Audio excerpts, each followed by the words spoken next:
Hey everybody, welcome to yet another lecture for week 3. This is the 4th lecture of this week, and this is another one where I'm going to be using an excerpt from a video produced for a different class, and I'm here to just introduce this and frame it up for you in our terms, as well as to explain why I'm doing this.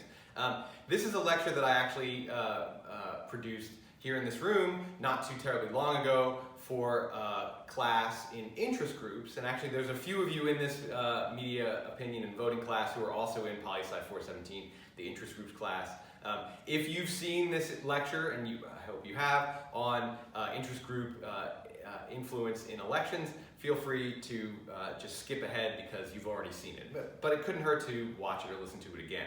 But I'm using this lecture for this class because what I want to show you in this particular segment of week 3 is the perspective of interest groups on our electoral system. We've already looked at voters, parties, candidates from the inside, candidates and campaigns, and now the final piece before we kind of look at the overall system in the final lecture is interest groups. Interest groups in our society are groups of people who share an interest, whether it be a material benefit or a value or some combination of the two. Our society is comprised of thousands of different interest groups, all of them doing what we as individuals want, which is trying to get our preferred outcomes out of the political system. Interest groups are more organized, more intentional, they have a higher level of resources and a bigger impact than single individual voters. But a big part of what interest groups are trying to do is to get voters to side with candidates and ballot measures that advance the interests of those interest groups. So interest groups have a really big interest, not to be punny about it, but in the outcome of elections. And so in this lecture from Poli-Sci 14, which is an online class this summer, I talk about what it is that interest groups try to do and what benefits they get from it so that we can now see why it is that interest groups are interested in and participate in and attempt to influence the outcome of elections. And this will round out our consideration of the different players in this system. So what I'm going to look at today is how interest groups provide campaign support, what that support does for candidates, and what the intended benefits are for interest groups in participating in the electoral arena in this way. So what do interest groups do to try to support candidates? First of all, of course, what interest groups are looking for are favorable candidates. And what is a favorable candidate? A favorable candidate is, one, somebody who supports the policy preferences of that interest group. Two, somebody that is going to act on that support, because it's not just enough to actually say, yeah, sure, of course I support the goals of the National Rifle Association, or I support the goals of the U.S. Chamber of Commerce, or I support the goals of Greenpeace. The candidates also have to look like the kind of people who are going to actually actively support those goals, use their position to further the policy preferences. Interest groups don't just want people who give lip service to their policies. They actually want genuine support. So one, they want somebody who supports. Two, they want somebody who actually is going to act on that support. But three, they also want somebody that is capable of winning. Interest groups, like all actors in the political arena, have limited resources. Even if you have a ton of money or you have a ton of members, no matter how much you have in terms of resources, you always have a limited set. And there are 50 state legislatures, there's the US Congress, there are all kinds of elected offices at the local level, there's all kinds of executive positions. At this federal level, there's just the presidential election, but there are all kinds of executive positions at the state level that have an impact on what interest groups want. There are so many elections that interest groups could get involved in. They obviously have to pick and choose not only which offices are going to be the ones that are going to help advance their agenda, but which people filling those offices are likely to actually help advance their agenda. So that's one of the things they have to look around. Who is in support? Who's likely to actually act on that support, and who can win these particular offices? So interest groups actually spend a lot of their energy, and the nice thing is this is really an energy intensive, not a money intensive activity. Obviously, if you have paid staffers who can pay attention to the 50 state legislatures and all these other offices, it's going to be very beneficial rather than having volunteers. Or if you have 20 paid people instead of 2 paid people, it's going to be an easier task to figure out where to send your resources. But this is mostly about energy and time. Interest groups will spend an awful lot of time looking at potential candidates. What are they going to do? Once they identify offices that are important for them and people who support their positions who are also likely to actually act on that support. There are three main pieces of campaign support that interest groups can provide. One, they can provide endorsements. Endorsements enable interest groups to express to their members who it is that they think that those members ought to vote for. If an interest group has a lot of members, an endorsement is going to be a very powerful form of campaign support. In fact, that could be with a lot of members who are actually unified behind what that interest group wants. That could be enough campaign support for a candidate to actually get them across the finish line to win. It could be also just enough that the interest group can say, well, we're giving you our endorsement and we're putting that in our newsletter, our email newsletter that goes out to all of our members, and our members tend to read this and act on our endorsements, particularly in down ballot races where there's not a whole lot of information that they have. They'll rely on our endorsement. So endorsement is a really big thing. Candidates seek endorsements from interest groups and they trumpet their endorsements because it shows that they have support in the community. The second thing is the thing that is probably most widely known and talked about is monetary donations. Interest groups can obviously put their money behind candidates. Now, this is where there's actually a big scarcity problem. With an endorsement, you can endorse one person in every race in the country. And that costs just research time and energy, and then whatever it takes to send out, produce and send out the newsletter. Typically, interest groups aren't going to endorse in every race, but endorsements cost very little in terms of money. Donations, however, are relatively expensive because you have to, you want to give enough money to actually make some kind of difference, and you can't necessarily give money to every single person that you're going to endorse. The final thing that interest groups can give to a campaign, in addition to an endorsement and money, is activist energy. Interest groups will frequently link their members directly with the campaign by actually recommending that their members volunteer for the campaign, or in fact just saying, hey, we're going to put you on our slate card that we're going to send out into the field with our activists who are going to be knocking doors with a slate card saying, here are the 10 candidates in Multnomah County that we're recommending for Multnomah County Commission, for City Council, for State Legislature, for Secretary of State, Secretary of Treasurer. We're going to go out and do some campaigning for you. So activist energy can either be activated on directly by sort of shuffling activists over to the campaign by recommending through endorsements and through the internal networking that people who want to get involved with the campaign go volunteer for this particular candidate for City Council. That will help support our interest group that you're a member of. Or they can actually just take it upon themselves to use their own canvassing, their own phone banking, their own door knocking, when door knocking is a thing, which it will be again at some point, to support that candidate. Now, why would an interest group do this? Why would they give an endorsement? Why would they donate money? Why would they use their activist energy, which they could be using for other things, achieving their other goals, or achieving the same goals through other means, using their activist energy to raise more money, using their activist energy to lobby a legislature, using their activist energy to generate more members. There's all kinds of stuff that an interest group could do with its money and its energy other than supporting candidates.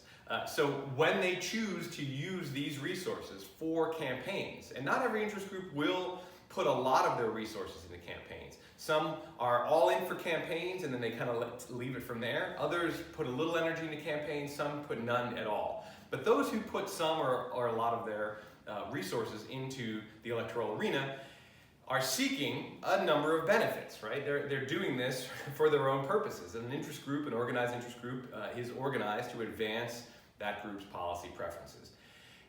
Number one is probably the most obvious. You want to have favorable office holders. When you are trying to get policies enacted in a democratic system, you need office holders who are going to submit bills, write bills, support them in committees, vote for them on roll calls. If you're talking about office holders who are executive branch regulators, you want those people to write those regulations and put them in the process of becoming regulations. So obviously, when you have people in office who support your position, your agenda, your preferred policies, you're better off than if you don't. Now, I'm going to talk in future lectures about what interest groups do even when they don't have favorable office holders. Because one of the things to note about the electoral arena is that whether the candidates that an interest group supports win or lose, electoral activities are only the first stage in the process of getting your preferred policies across the finish line. Even if you get a bunch of people elected who are pledged to support your position and who you've sort of vetted to make sure are actually going to strongly support it and not just sort of put it on a back shelf, you still actually, as an interest group, have to get those people to follow through on their support and their actual sort of, their pledge to actually make this a top priority. So the electoral arena is still just the first round. It's very important. It makes the next round, the actual lobbying for policies, which I'm going to talk about in future lectures, it makes it easier the more favorable office holders that you have. So what electoral activities are intended to do is to actually make it the environment where the real work happens, the actual lobbying to get policies passed, to make that environment a more favorable one. The second intended benefit is connected to that, which is that you have access to winners. When you provide support to a candidate, when they're in office, and they get a bunch of phone calls, a bunch of emails, a bunch of requests for meetings, a bunch of requests for personal appearances, as a supporter, as a group that helped get that person into office, they're going to take your call closer to the top of the list. They're going to take your call at all. They're going to make that meeting happen not in 6 months or at some vague future time, but within a week or within a month. So you're going to get access to winners. Access doesn't automatically translate into victory in the policy arena. And this is one of the things that happens is that candidates who win have multiple supporters, and they're going to give greater access to the people that supported them. But the candidates themselves, or now the office holders, are going to have to balance how much they act on the different preferences of the people who they give access to. But access is superior than lack of access, just because it's always a good thing to get your ideas into the heads of policymakers, into decision makers as they're actually making those decisions. If you don't have access to them, they could have been supportive of you and very enthusiastic in the endorsement meeting, and then they forget about you, because being an office holder is a very busy activity. And access is not so much about the ability to bend somebody's elbow, so much as just to remind them that you're there, that you were a supporter, that there are things that you're hoping that will be accomplished in their term of office. The third intended benefit is connected to the second one, which is interest groups are hoping to foster the dependency of an incumbent upon their continued support.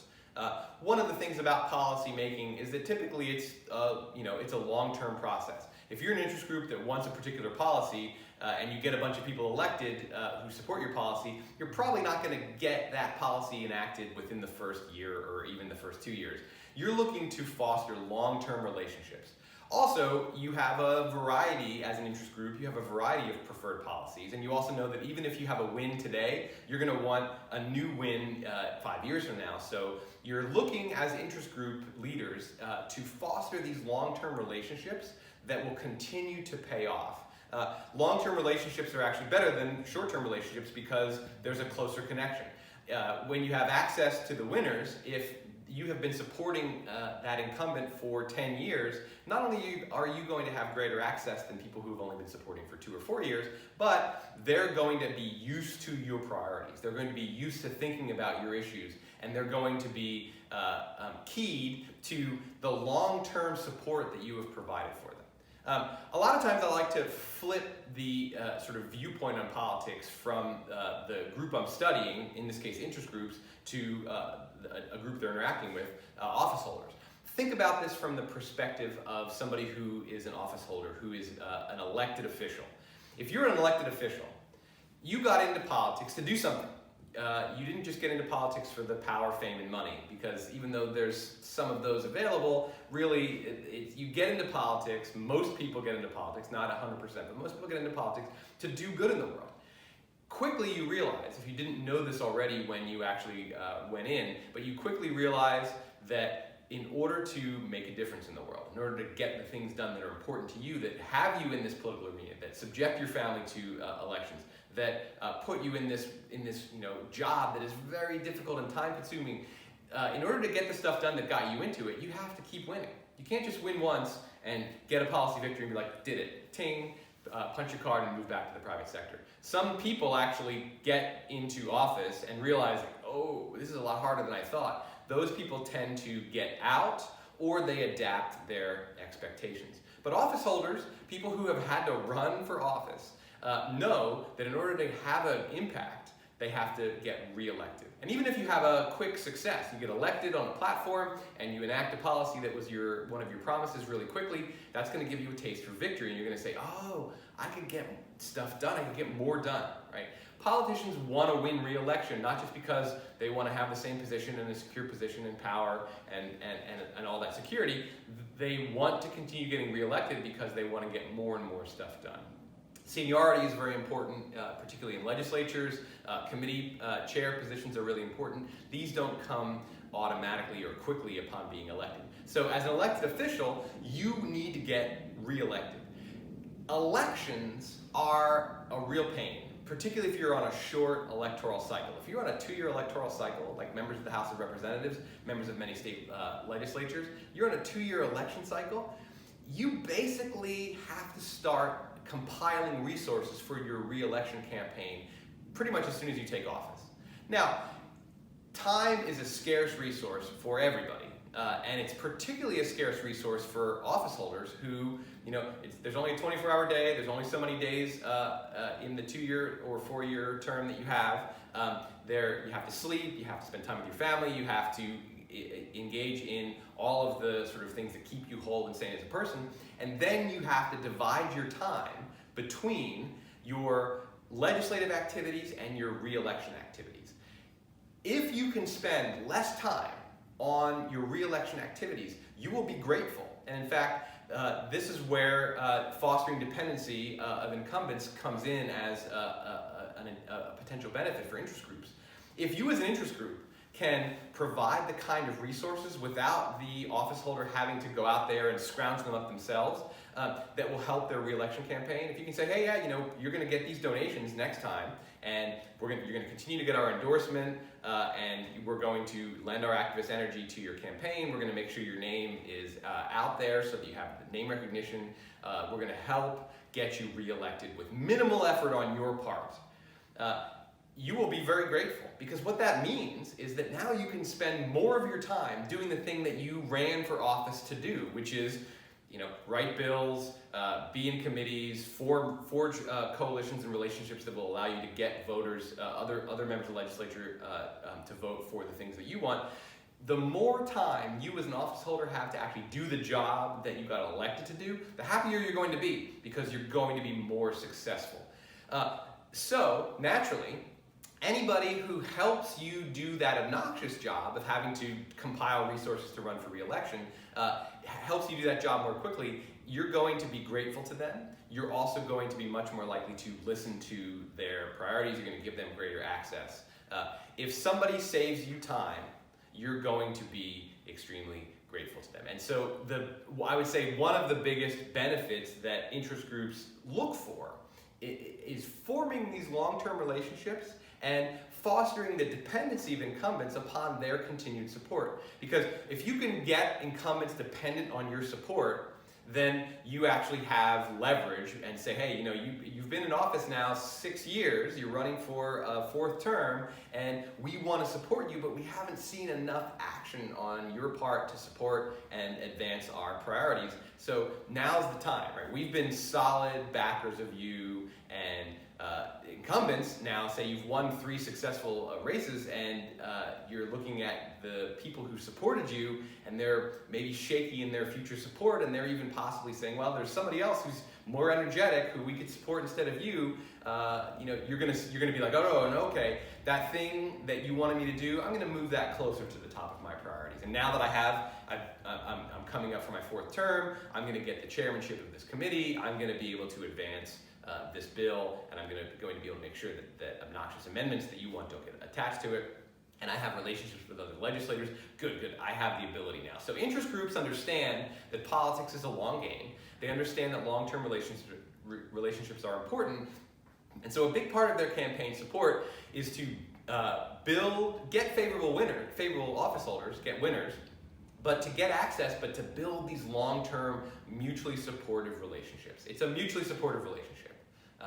Okay, so that is interest groups in the electoral arena. That's why they do it. And the resources that they bring to bear to help get favorable candidates elected are, in many cases, very valuable.